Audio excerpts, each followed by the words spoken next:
Afternoon, Darren. How you doing? Not too bad, mate. Just coping with the heat. I can imagine. Well, listen, I'm in Manchester, and we know the north of London, England, the UK, everywhere has got your back this weekend, man. I just wanted to know. We spoke to Robert earlier today, who says, he's kind of a smiley, happy-go-lucky guy. We know you like to slide in DMs and rile people up. Does that help you more get ready, or is that more about throwing people off their game?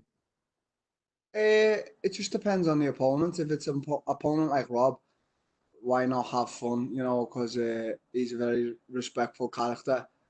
So there's no animosity there. There's not like I'm not trying to like get in his head. Whether I am or I'm not, I don't think I am. To be quite honest, I've just been having a joke and a laugh at him. But then there's other times with opponents where sometimes it gets a little bit more heated and words get exchanged and so forth, so on. So I just think it depends on the fight and the person you're fighting, and it's hard to like sort of smack talk a guy like someone like Whittaker.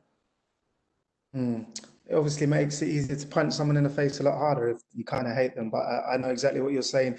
No, it doesn't. That's It the doesn't. underdog going into this, but where for you is this fight won? Just through all my training, what I've been doing in the gym, through my strategy there. I've left my strategy to my coach, and we've been doing everything in the gym. So hopefully, everything we've been putting into play in the gym is going to work in the fight. So I don't actually know what I'm going to do in the fight. I know it's programmed inside of me because my coach has been programming it for the past 8 weeks. So that's how my coach probably sees me winning the fight off him programming everything into me. Okay, just two more very quick questions, and I don't mean to stir, but I don't think you can do a press conference without Conor McGregor's name being mentioned. So let's say at the end of this, you're victorious on Saturday. White says middleweight championship or Conor McGregor at Anfield, sold out crowd, and we can watch again. Which would you prefer? Middleweight title. Conor McGregor's a lightweight. He's 2 weights below me. Yeah. Wouldn't happen. You're not willing to drop down. The reason why I mentioned Anfield is because obviously you're a big Liverpool fan. They pick up the title tomorrow. Will you be watching? And have you got a message for the team? You know what? No, I won't be watching. I'm here to look after myself and focus on what I've got to do on Saturday. So, I hope the team do well, but I'm not really interested in what anyone else is doing or any other sports is doing. I'm here to do business on Saturday. I'm here for myself and myself only, and my team and my family. Perfect. Nice and focused. Look, good luck on Saturday, man. Thank you. We'll take the next questions from Julian Kivitz with Independent Media. Yep. Can you just explain to me? I think I've listened along the grapevine about your reaction to that Masvidal fight. How did that change you mentally to that loss and just your turnaround emotionally and mentally towards the fight game? What was that? Just after the Masvidal fight, how did that impact you in just getting more drive and getting back and just pushing yourself harder? I didn't. I was sad for a long time, and I had to just sort of build myself back up over a long period of time, and just that sort of face some demons, and it was quite tough, but it was 2 fights ago, so I don't really think about it no more. And then just tell us, in terms of the middleweight, are you going to be settling at middleweight now? Is this where you feel you're going to be comfortable? Yeah, I'm quite comfortable at the weight. I'm close to the weight, so I think it's a good weight. I could probably make welterweight if I tried for one last time. If it was a big money fight or something like that. But I'm comfortable at middleweight. I feel like I've grown into it now. Thank you so much. All the best for Saturday. Thank you very much. We will take the next question from Gabriel Gonzalez with Cape Side Press. Darren, I think everybody's noticed that you've been very active on social media. Would you say you've been successful in doing what you wanted to do and getting your name in everyone's conversation? I suppose so, but that wasn't the intention. The intention was just to sort of broadcast, what I think's funny and what I think is having a laugh. And if people go along with that, which a lot of the people did, that was good for me. And it seemed to it seemed to really hit off, you know, during the lockdown and stuff for the months everyone was locked up. I just wanted to make sort of the experience for everyone. I know everyone had bigger problems. I just wanted to make my social media just, as I always say, real and fun. So, you know, I think everyone enjoyed it and it got in a lot of people's mouths, like you said. I'm curious, no photoshopping yourself on Rob, if I'm not mistaken. And I feel like that was an easy one for you to take aim at.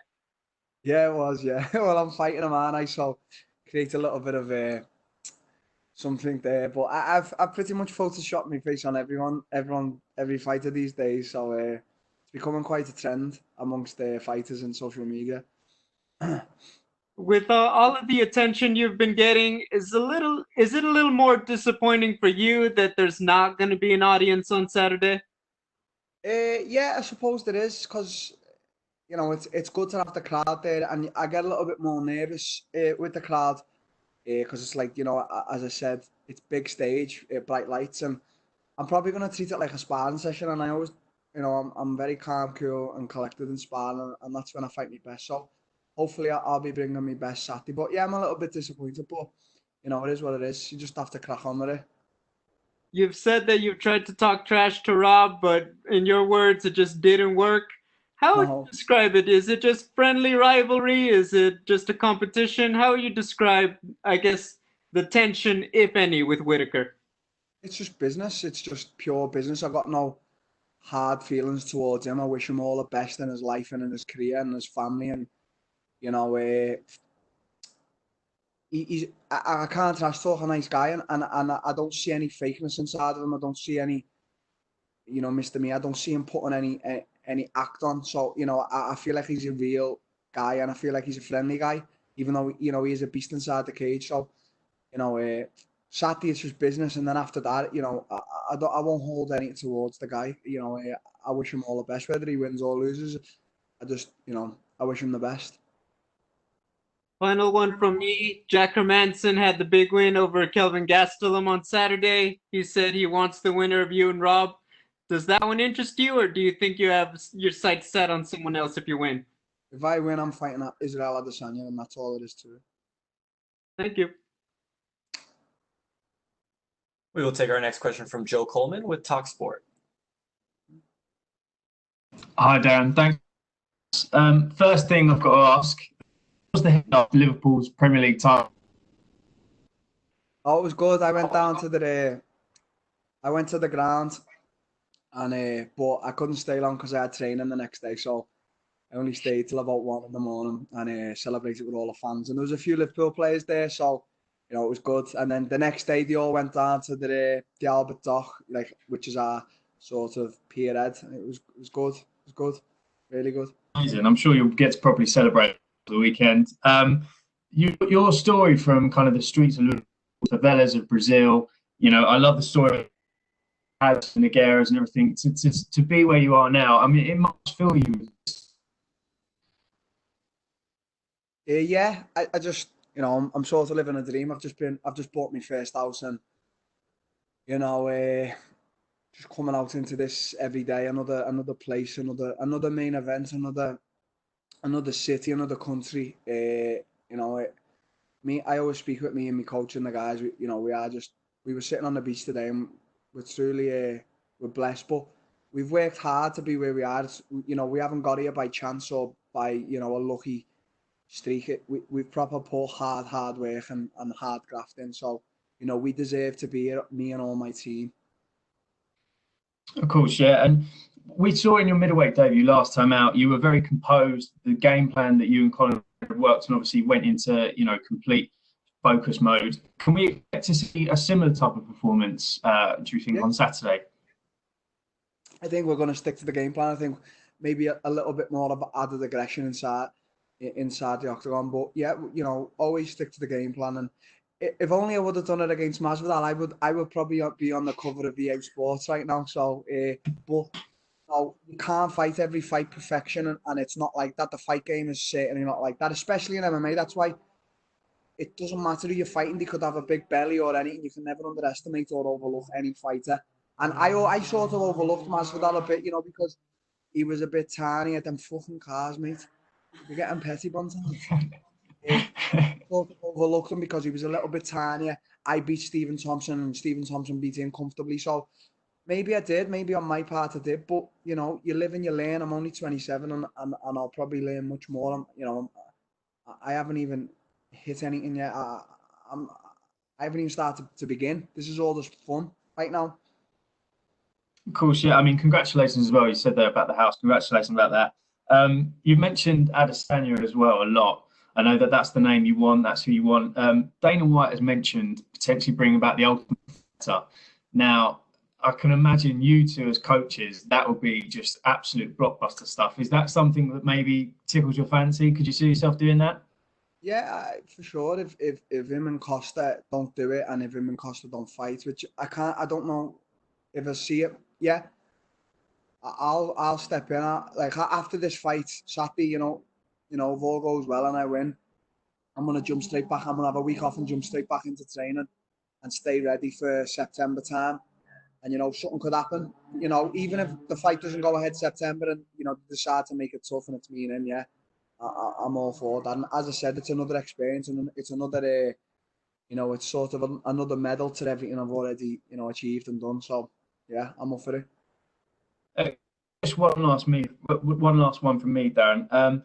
Tom Aspinall, your teammate's making his debut in the UFC as well. I mean, British fans have seen just a glimpse of what he's capable of. What do you think the world is in store for? Because I mean, he's got so much pedigree, hasn't he? Yeah, you know, I train with him on a daily basis, and I struggle with him even in my department where I'm a master at. You know, striking. He's such a fast guy for heavyweight. You'll hear everyone who trains with him or sees him saying it, and even who sees him fight, he's so fast for heavyweight. He dances around like nothing I've seen. And, you know, I can only speak from what I've seen in the gym and from his preparation. That's all been 100% and perfect, and his diet. But it's all down to him now, how he performs. It's not down to me or down to Colin. It's all on him. He's got to go out there. He's got to show the world. He's got to perform. He's got to, you know, even if he goes out there and it's a 3-round masterclass between both of them and he wins or loses, you know, he's just got to go out there and show the world and show Dana White why he deserves to be here. And I truly believe he does deserve to be here. So it's all on him now. I've got nothing to do with the man anymore. He's going out there Saturday for himself, for his family. And, you know, I can't wait to watch him while I'm in the back getting warm. Amazing. Thank you very much for your time, Dan, and good luck on Saturday. We will take our next questions from Alistair Bishop with MMA Republic. You okay, mate? Fantastic. Darren, my first question is you posted a bit of a transformation picture on social media. So how hard was it coming out of quarantine back into training? It actually wasn't so difficult. I was quite big because obviously, you know, all we were doing was lazing around. But as soon as the lockdown was sort of announced from the government, I just carried on training once a day, wherever I could and however I could. So I was training, I was keeping in shape, but also I was eating a lot at the same time and, you know, getting quite big and buff. So as soon as, you know, the fight got announced, we just got back in and just sort of trimmed up a bit, cut a lot of stuff out. But with regards to being like fighting fit, I was quite okay because I'd stayed in good shape throughout lockdown. You didn't have any of the Five Guys menu repeating on you when you got back to training? Yeah, I did have that every day, like, I'm not going to lie. Congratulations on the birth of your daughter. You also had a little quarantine surprise there. Yeah. How motivating is that for you now, becoming more of a family man and your family's growing? How does that motivate you now? It doesn't. It never has. It never will. You know, why shouldn't, you know, obviously everything I do now, let's say financial wise and money wise, is all for my family and for my kids to set them up for life. But I was motivated before, you know, my family and my kids, and I'll be motivated. You know, I'll always be motivated now. And obviously, there's sometimes, you know, when you're down and the images of them come into your head. But it's not to say that I'm not going to sit here cliche and say everything I do now is for them. You know, everything money-wise and financial-wise, and obviously for them to be proud of the father is right, but, you know, I just don't like it when people say, oh, there's extra motivation there. You should have been motivated from the start. You should have been motivated from the minute you started fighting. You should have had 100% in the gym every single day. I always say, if you're not going to give 100%, there's no point you going. And there's days like where I know I won't give 100%, and there's days I don't go, because it's pointless me being there wasting my time and wasting my coach's time. You mentioned the heat briefly as you sat down. How hard? I was in Abu Dhabi last year for the Khabib card, and I know what it's like there. How hard is it to adjust to the heat moving around there at the moment? It's at the moment it's quite sweaty. It's good. You get your little slight breezes, but yeah, it's hot. We went to the beach today and it was super hot. I think it was like 43, something like that. So, you know, it was sweaty. It was hard. It was hard to breathe. Does it make weight cutting a little bit easier? Looking up, so. Thank you, man. All the best. Thank you. And we will take our next questions from Luis Green with MMA Crazy. Hi, Dan. You mentioned before about your teammate his UFC debut. But you've also got your teammate Mike Grundy as well. So what's it like been on the run up to this fight, having them, you know, and having them being all together in the run up to this fight? Yeah, it's like a team Carbon takeover on Fight Island sort of thing. You know, there's about 7 or 8 of us out here, and we're all just chill. We haven't even spoke about the fight.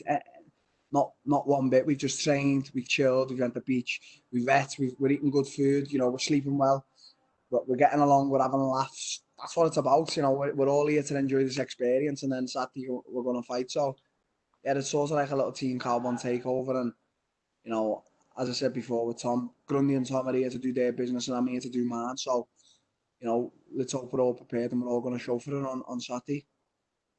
Yeah, nice. And obviously Whittaker being a former champion, how important is this matchup for you in terms of getting you closer to a shot at that title?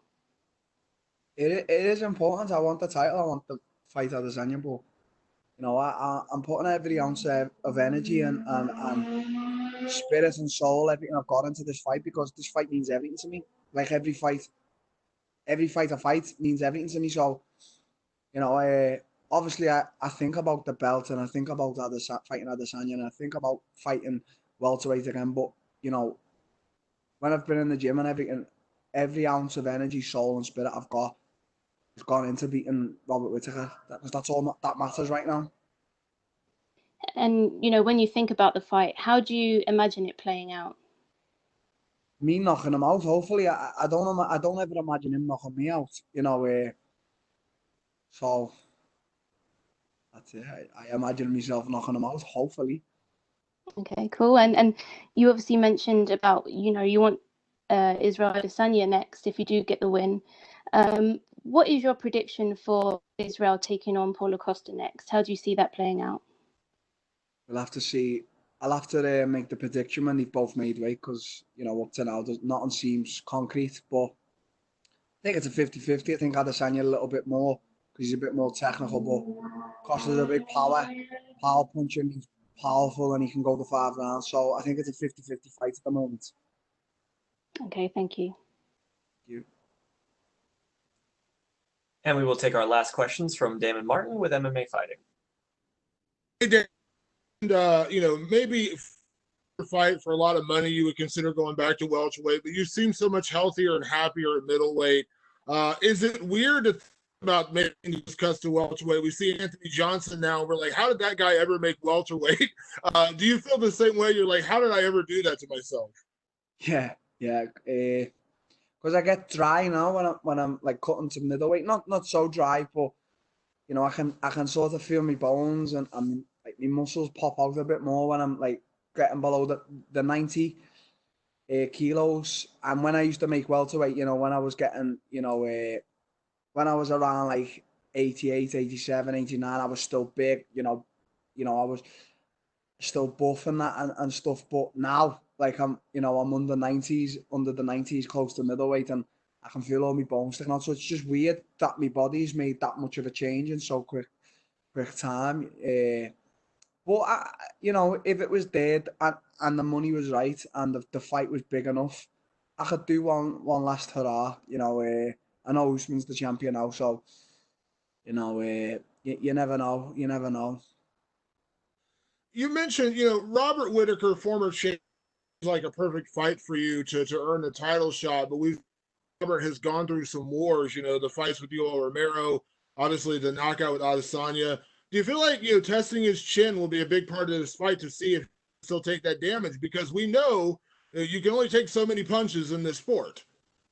Yeah, of course. You know, I feel like it's one big thing I've always thought throughout my career, that the wars take the toll on you, and whoever you are, you can see them taking the toll. Like, when you look at guys, no disrespect, but when you look at guys like Justin Gage, and I look at Max Holloway now, and sometimes I see glimpses of them like slaying a little bit because of the wars they've been in, and all respect to the wars, but it ain't a smart choice when you're fighting. You want to sort of look in the direction of Floyd Mayweather, something like that. He's 40 plus, whatever he is now, and he's got all his brain cells and that because he hardly got it. So I think them wars, yeah, they're good, but they take the toll on you, and they do take the toll on your chin. So I think anyone I touch anyway, at middleweight now, I've found myself. I'm gonna hit with with that left hand, but we'll see.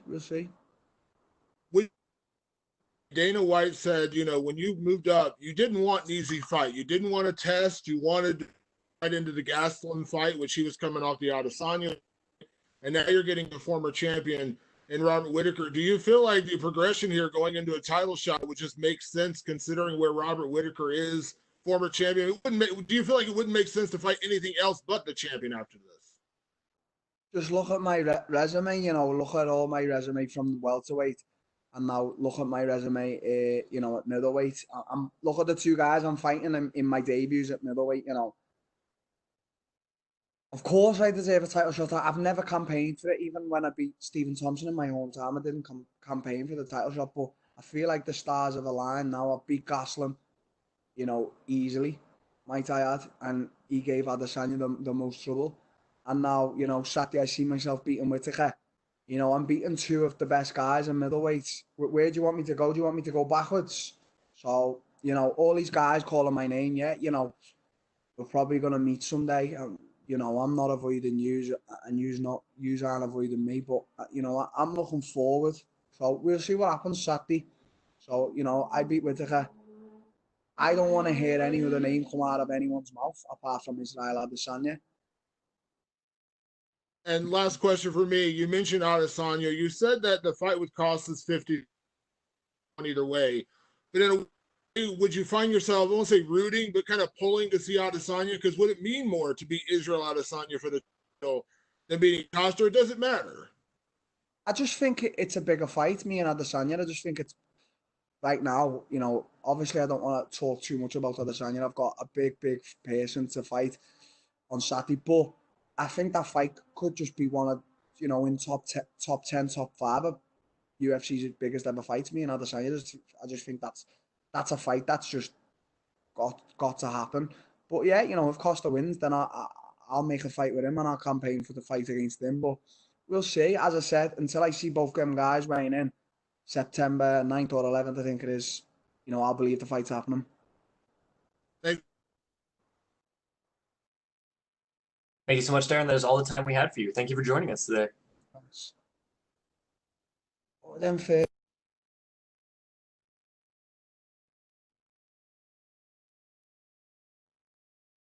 That concludes today's virtual media